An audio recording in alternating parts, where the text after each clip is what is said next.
আসসালামু আলাইকুম। Creation by Rukhsana চ্যানেলে আপনাদের স্বাগত। আজকে আপনাদেরকে তৈরি করে দেখাবো দুর্দান্ত স্বাদের পিঠার একটি রেসিপি।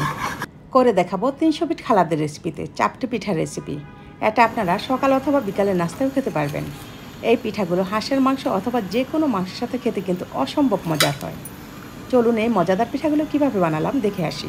প্রথমে একটি পেস্ট করে নেব। সেজন্য শুকনো মরিচ আগে থেকে পানিতে ভিজিয়ে রেখেছিলাম। এখন পানি সকালে দিয়ে দিচ্ছি। সাথে দিয়ে দিচ্ছি বড় সাইজের একটি রসুন আর 2টি পেঁয়াজ। এখন ব্লেন্ড করে নেব। এই তো পেস্টটা আমাদের রেডি। এখন চলে যাব পিঠার ব্যাটার তৈরি করতে। দিয়ে দিচ্ছি 1.5 কাপ শুকনো চাউলের গুঁড়া।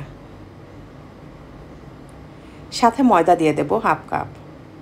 এখানে অবশ্যই ময়দাটা দিতে হবে, নয়তো পিঠাগুলো ফেটে যাবে। তারপর 1.5 কাপ পানি দিয়ে হাত দিয়ে কষলিয়ে ভালো করে মেখে নেব আর আঠালো একটা ডো তৈরি করে নেব।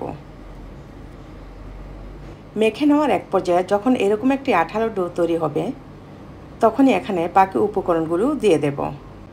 দিয়ে দিচ্ছি মরিচের পেস্ট 1.5 টেবিল চামচ, 1/2 চামচ দিয়ে দেব আদা পেস্ট, ধনেপাতা কুচি দিয়ে দেব 1 টেবিল চামচ, লবণটা দিয়ে দেব স্বাদ মতো। লবণটা এখানে অবশ্যই আপনারা আপনাদের স্বাদ অনুযায়ী দিয়ে নেবেন। এখন পানি দিয়ে দেব পরিমাণ মতো। তারপর উইক্স দিয়ে সবগুলো উপকরণই ভালো করে মিশিয়ে নেব। যেহেতু শীত প্রায় চলে আসছে আর শীতের সময় হাঁসের মাংসের সাথে এই পিঠাগুলো খেতে লাগে দুর্দান্ত। এই তো ব্যাটারের থিকনেসটা থাকবে এরকম। এখন চলে যাব পিঠাগুলো বানাতে। প্যানটা যখন হালকা গরম হবে তখনই এখানে 1 চামচ পিঠার ব্যাটার দিয়ে দেব। এখন ব্যাটারটাকে আলতো হাতে এভাবে করে ঘুরিয়ে ঘুরিয়ে ছড়িয়ে দেব। তারপর ঢাকনাটাকে লাগিয়ে 1.5 মিনিট অপেক্ষা করব।